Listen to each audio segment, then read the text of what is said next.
Break के बाद एक बार फिर आप सभी का बहुत स्वागत है। बुलेटिन की शुरुआत बात करेंगे उत्तर प्रदेश की सबसे बड़े सवाल के साथ। क्या अखिलेश का कॉकरोच प्लान है? क्या युवाओं के सहारे अखिलेश यादव इस बार उत्तर प्रदेश का चुनाव जीतना चाहते हैं? दरअसल देखिए, उत्तर प्रदेश में होने वाले 2027 के विधानसभा चुनावों में अभी भले ही वक्त है, लेकिन समाजवादी पार्टी के राष्ट्रीय अध्यक्ष अखिलेश यादव ने अपनी रणनीतिक गोलाबारी अभी से तेज कर दी है। अब देखिए, अखिलेश यादव ने इस बार यूपी की सत्ता की चाबी पाने के लिए नई दिल्ली का रास्ता चुना है। मंच 3 और निशाना 1। इस मास्टर स्ट्रोक रणनीति के तहत अखिलेश यादव दिल्ली में राष्ट्रीय स्तर के विरोध प्रदर्शनों को जरिया बनाकर यूपी के मतदाताओं के दिल में सीधे जगह बनाने की कोशिश इस वक्त करते हुए दिखाई दे रही हैं। आपको बता दें कि इस राजनीतिक रणनीति का पहला पड़ाव जंतर मंतर बना, जहां पेपर लीक और बेरोजगारी के खिलाफ प्रदर्शन कर रहे छात्रों के बीच समाजवादी पार्टी की सांसद डिंपल यादव लगातार नजर आई। मैनपुरी की सांसद डिंपल यादव ने सोनम वांगचुक और अन्य कार्यकर्ताओं से मुलाकात कर सपा को एक संवेदी और मानवीय चेहरे के रूप में पेश किया। इसके बाद अखिलेश यादव को अपनी ताकत दिखाने का दूसरा बड़ा मंच संसद में मिला है, जहां उन्होंने बेरोजगारी और पेपर लीक के मुद्दे पर सरकार को जमकर घेरा है। रणनीति का तीसरा और सबसे आक्रामक पड़ाव प्रधानमंत्री आवास के बाहर दिखा, जहां अखिलेश यादव राहुल गांधी और इंडिया गठबंधन के बड़े नेताओं के साथ खुद सड़क पर धरने पर बैठाए। दरअसल देखिए, समाजवादी पार्टी का मकसद सिर्फ टीवी स्टूडियो या फिर प्रेस कॉन्फ्रेंस तक सीमित अब रहना नहीं है, बल्कि वो जमीन पर युवाओं और छात्रों के साथ खड़ी दिखना चाहती है।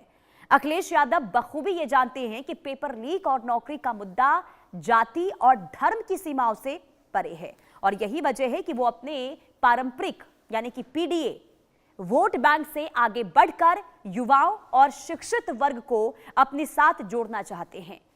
दिल्ली में राहुल गांधी के बाद विपक्ष का दूसरा सबसे प्रमुख चेहरा बनकर उभर रहे हैं अखिलेश, जहां उनके द्वारा यह संदेश साफ तौर पर दिया जा रहा है कि 2027 में उत्तर प्रदेश की गद्दी को जीतने के लिए उनकी तरफ से पूरी ताकत जो है वो लगाई जा रही है। दिल्ली से यूपी साधने के अखिलेश के इस मास्टर स्ट्रोक पर हमारी ये विशेष रिपोर्ट आपको दिखाते हैं। देखिए, रिपोर्ट से पहले आपको सीधे मेहमान के पास लेकर चलते हैं। हमारे साथ मेहमान जुड़ चुके हैं।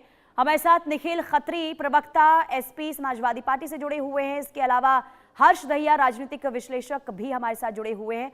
बहुत स्वागत आपका। सबसे पहले हर्ष दहिया, मैं आपके पास आऊंगी। किस तरीके से इस बार का उत्तर प्रदेश का चुनाव आप देख रहे हैं? क्योंकि देखिए, इस बार का मुद्दा तो बिल्कुल बदला हुआ नजर आ रहा है।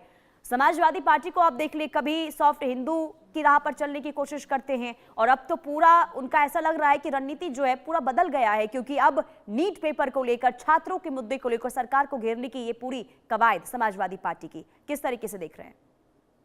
पुनीता जी, देखिए, ये तो समाजवादी पार्टी की मजबूरी है कि उन्हें आज हिंदुओं की बात करनी पड़ रही है। ये मजबूरी उनकी शुरू होती है वेस्ट बंगाल चुनाव के रिजल्ट्स के बाद। वेस्ट बंगाल चुनाव के रिजल्ट्स ने ऐसा दिखा दिया देश की सभी पार्टीज को कि अगर आपको अच्छा परफॉर्म करना है तो जो आप असल मुद्दे हैं जनमानुष के, आपको वो उठाने पड़ेंगे।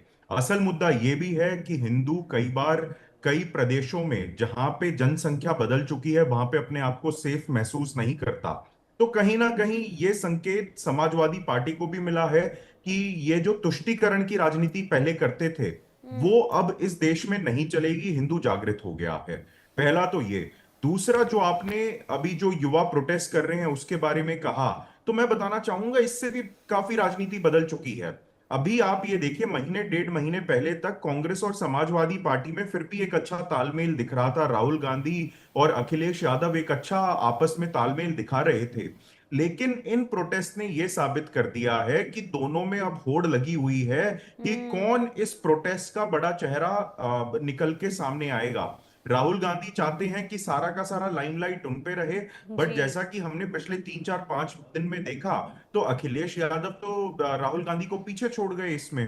डिंपल यादव, यादव परिवार के काफी सारे दूसरे जो मेंबर ऑफ पार्लियामेंट हैं, वो सीजेपी के स्टेज पे पहुंचे हुए थे। वहीं राहुल गांधी बड़े ही स्ट्रेटेजिकली उन्होंने सीजेपी के स्टेज से और जंतर मंतर से दूरी बना रखी है।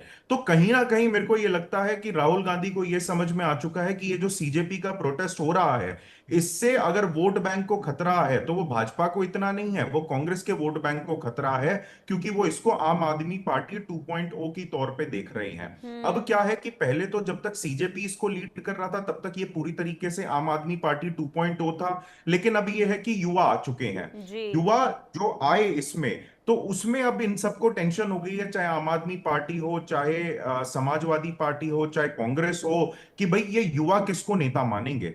तो ये पूरी की पूरी होड़ लगी हुई है। अब दिलचस्प ये होगा, जो हम मान के चल रहे थे कि यूपी में समाजवादी पार्टी और कांग्रेस का गठबंधन तय है, ठीक मेरे है। को तो ये लगता है समाजवादी पार्टी शायद अब आम आदमी पार्टी को अपना वहां पे गठबंधन का साथी बना सकती है, ठीक राहुल है। गांधी को दरकिनार कर सकती ठीक है। है हर्ष दहिया, हमारे साथ समाजवादी पार्टी प्रवक्ता निखिल खत्री भी जुड़ चुके हैं। निखिल जी, पहले तो आप जो सवाल मैं आपसे पूछ रही हूँ उसका जवाब दीजिएगा, इसके बाद जो हर्ष दहिया जी ने कहा है आप उस पर भी अपनी प्रतिक्रिया रखिएगा। क्या वाकई में अब दिल्ली के जरिए उत्तर प्रदेश को जीतने की कवायद